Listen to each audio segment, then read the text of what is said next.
Halo teman-teman semua, hari ini saya akan bahas khusus mengenai investasi yang aneh-aneh itu ya, masuk ke PPS yang gimana gitu.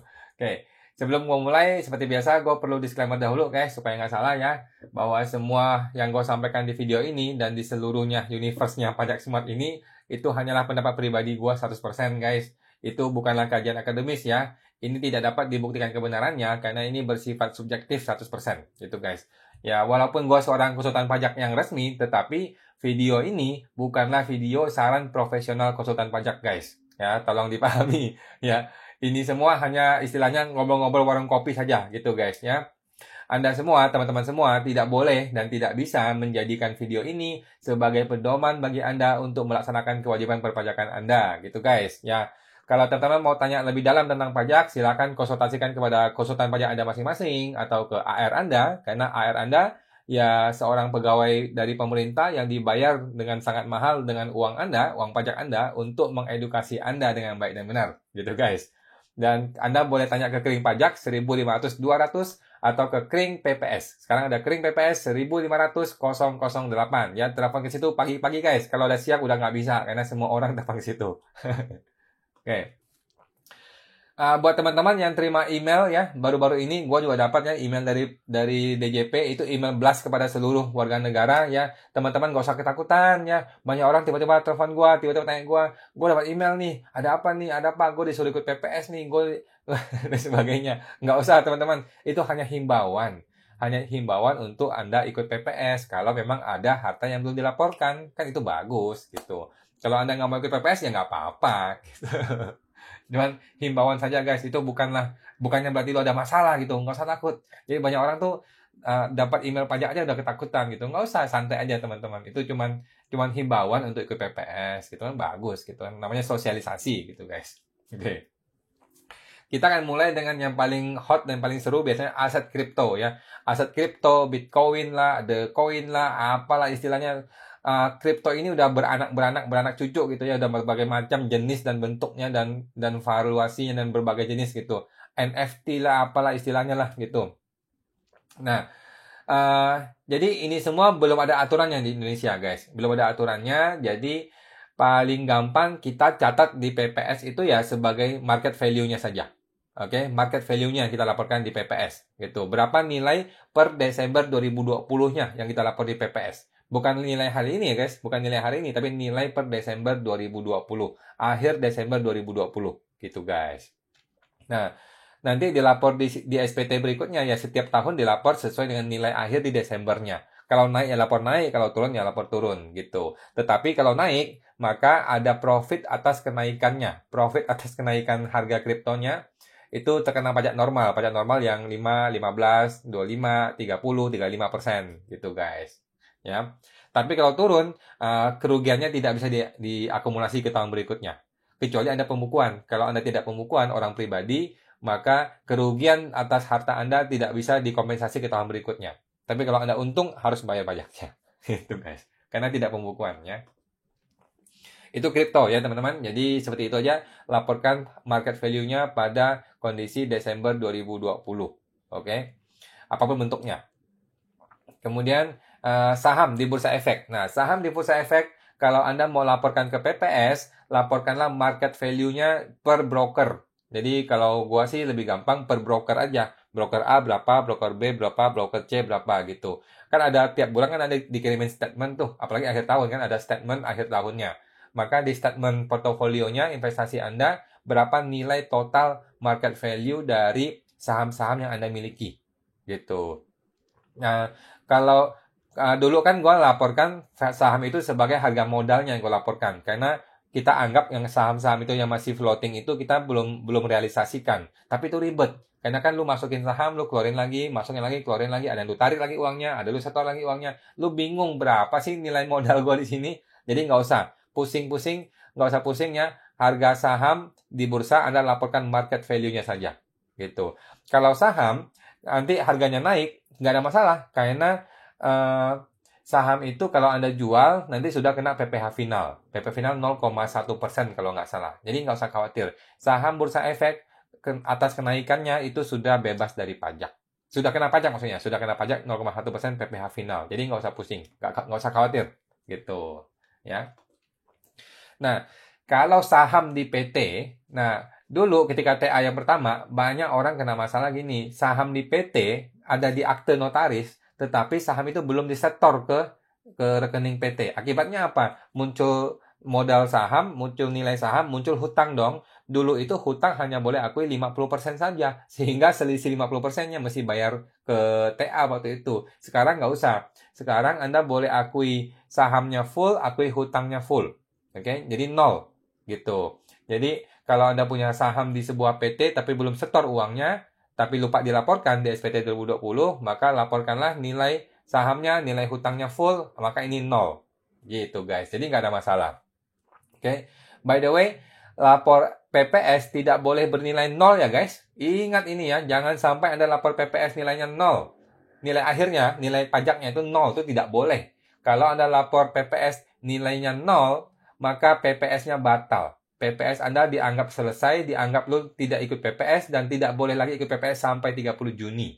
Ya, jangan pernah lapor PPS nilainya nol, tidak boleh, haramnya. Kalau lapor haram, kalau lapor nilai PPS-nya nol, maka PPS-nya batal. PPS Anda dianggap tidak ikut dan Anda tidak boleh lagi ikut PPS sampai akhir Juni. Itu fatal sekali. Jangan pernah lapor PPS nol. Harus ada bayar pajaknya. Oke, gitu. Ya, teman-teman. Nah, kemudian reksadana. Reksadana itu laporkanlah market value kalau mau di PPS kan ya. Di PPS termasuk bunganya. Jadi mungkin dulu ada reksadana gitu kan, tahun berapa gitu. Tiba-tiba di tahun 2020 senilai sekian. Sudah termasuk bunganya. Maka laporkanlah semua ini di PPS. Gitu guys, termasuk bunganya. Oke.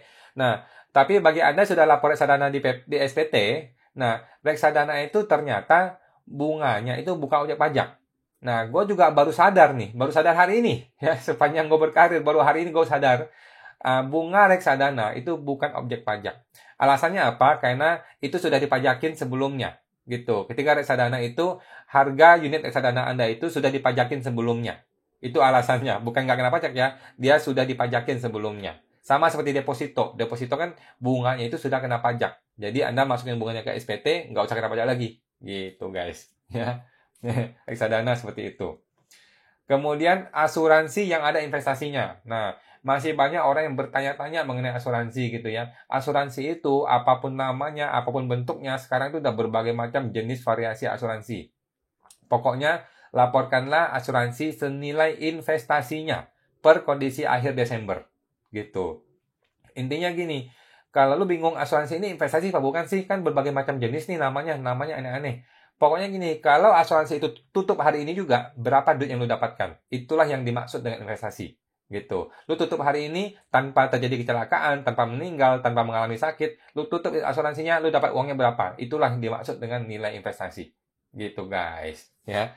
Nah, jadi semua asuransi ya, termasuk asuransi Dwiguna yang gue pernah bicarakan bahwa intinya asuransi itu punya nilai investasi, maka investasi itu masuk sebagai harta. Bisa ke SPT ataupun ke PPS gitu. Tapi kalau sifatnya hangus kayak asuransi jiwa atau premi yang memang sudah hangus tuh nggak usah kena pajak, nggak usah dilaporkan gitu. Terus untuk PPS guys, untuk PPS satu rekening itu boleh masuk ke skema 1 dan skema 2 sekaligus. Oke, maksudnya gini, mungkin lu punya rekening di 2020 nilainya itu kan 1M, contohnya gitu ya, 1M 2020. Maka lu tracking dulu nih, lu tracking mundur, lihat mundur, 2015-nya saldonya berapa rekening ini? Kalau 2015 saldonya contohnya 300 juta gitu. Sekarang 1M nih, dulu 300. Maka yang 300 ini boleh ikut skema 1. Nah, dari 300 ke 1M kan naik 700. Nah, 700 ini boleh masuk ke skema 2, ke kebijakan 2 gitu ya. Jadi, satu rekening, satu barang yang sama boleh dilapor di 2 skema sekaligus. Asal Anda bisa membuktikan, ingat ya, Anda harus bisa membuktikan bahwa uang ini sudah ada sejak 2015. Oke, bisa berupa print out dari buku rekening atau portofolio dari bank gitu. Sewaktu-waktu Anda diminta, Anda perlu membuktikan itu. Gitu. Jadi kalau Anda laporkan di 2015 di skema di kebijakan 1, boleh. Itu harus dibuktikan tetapi ya. Nah, kenaikan dari 2015 ke 2020 ini masuk ke kebijakan 2. Gitu guys. Ini yang sifatnya rekening atau deposito. Deposito kan dulu ada, terus cabut, masuk lagi, deposito kan begitu terus tuh setiap tahun. Nah, di tahun 2020 ada deposito 1M contohnya. Anda kalau Anda rajin datang ke bank, Anda tracking, mundur, waktu 15, deposito ini bentuknya apa dan nilainya berapa. Kalau dulu sudah nilainya 700 contohnya, 700. Dari 700 sekarang jadi 1M. Nah, 700 itu masuk ke kebijakan 1, nah selisihnya 300 masuk ke kebijakan 2. Gitu guys, paham ya? Tapi Anda harus bisa membuktikan gitu guys. Jangan malas ya, datang ke bank, minta print kan portofolio Anda per kondisi Desember 2015. Supaya bisa masuk ke skema 1. Gitu guys. Kemudian update ya, di PPS itu tidak ada istilah nominal. Mungkin teman-teman yang nggak ikut TA nggak ngerti apa itu nominal. Dulu waktu TA ada istilah nominal, artinya lu mengakui sebuah barang atas nama orang lain. Itu namanya nominal. Mesti bikin nominal gitu. Orang yang di atas namakan itu mesti bikin surat nominal. Atau kalau nggak salah kita sendiri bisa bikin deh nominal. Nanti fungsinya apa? Fungsinya adalah ketika kita mau balik nama rumah properti ini, nggak usah kena pajak. Kena pajak kalau nggak salah PPH atau BPHTB juga nggak usah kena gitu. PPH doang kayaknya deh. PPH-nya nggak usah kena gitu. PPH itu kan bebas kalau hibah dan warisan. Gitu kan. Tetapi khusus waktu TA dulu, ketika Anda mengakui rumah atau properti atas nama orang lain, nah maka ketika dibalik nama nanti, itu bisa bebas PPH dengan surat nominal ini. Gitu. Sekarang di PPS tidak ada istilah nominal. Jadi kita nggak tahu. Sepertinya sih kalau Anda mau balik nama tetap kena PPH deh. Sepertinya seperti itu ya. Seperti yang gue paham seperti itu. Kalau teman-teman tahu mungkin boleh diinfokan nanti. Gitu ya. Paham ya? Sekarang PPS tidak ada nominal. Nah, kemudian teman-teman, gua himbau lagi ya, jangan berpikir bahwa aset kripto itu akan bisa aman dari pajak gitu. Anda mungkin berpikir, ini kripto, Anda masukin ke sebuah akun aplikasi gitu, ini kan nggak ketahuan, ini di luar negeri dan sebagainya gitu. Jangan berpikir seperti itu guys. Kenapa? Gampang sekali orang pajak mau tahu kalau Anda punya kripto. Tinggal buka rekening Anda, tinggal buka rekening lu, kan ada uang keluar transferan ke kripto itu. Ya kan? Mungkin lu bilang, itu kan transfer ke nama orang pribadi untuk masuk ke kripto. Ya sama aja, lu transfer ke orang, ditanya, ini transfer ke siapa? Kalau lu nggak bisa jelaskan, maka ini jadi masalah. Gitu. Udah gitu, kalau orang itu diperiksa pajak, kan ditunjuk nih siapa-siapa yang pasang duit di kripto gua. Gitu. Jadi, nggak bisa lari teman-teman. Nggak bisa lari. Semua tinggal tunggu waktu saja, mutasi bank kita akan dibuka oleh pajak. Tinggal tunggu waktu. Begitu mutasi bank kita dibuka, maka habislah semua, terbukalah semua. Oleh karena itu, mulai dari sekarang. Gitu. Mulai dari sekarang, lu jadi orang terbuka. Gitu loh. Ini sekarang ini sudah bukan zamannya lagi untuk berusaha menyembunyikan harta kita. Tidak. Sekarang usaha kita untuk membuka selebar-lebarnya. Kita buka semua ke pajak. Kita jadi orang jujur dan patuh gitu. Kalau Anda punya omset yang besar contohnya, ya nanti kita tunggu nih PPN final. Akan ada PPN final. Jadi apapun masalah Anda kemukakan kepada orang pajak, kepada AR Anda gitu. Apa yang bisa negara berikan bantuan untuk kita gitu. PPN final masih kita tunggu dan kayaknya sih sangat-sangat akan bagus ya bagi banyak orang, terutama orang-orang yang tidak bisa dapatkan PPN masukan gitu. Itu akan sangat berguna untuk PPN final. Bisa pakai PPN final gitu. Oke. Jadi janganlah kita berusaha menyembunyikan lagi harta. Udah ada PPS, udah diampuni 5 tahun gitu guys. Diampuni 5 tahun PPN, PPH lu nggak usah bayar. Lu cukup ungkapkan saja harta lu secara sukarela, bayar 14%. Gitu. Daripada suatu hari lu akan kena 30%.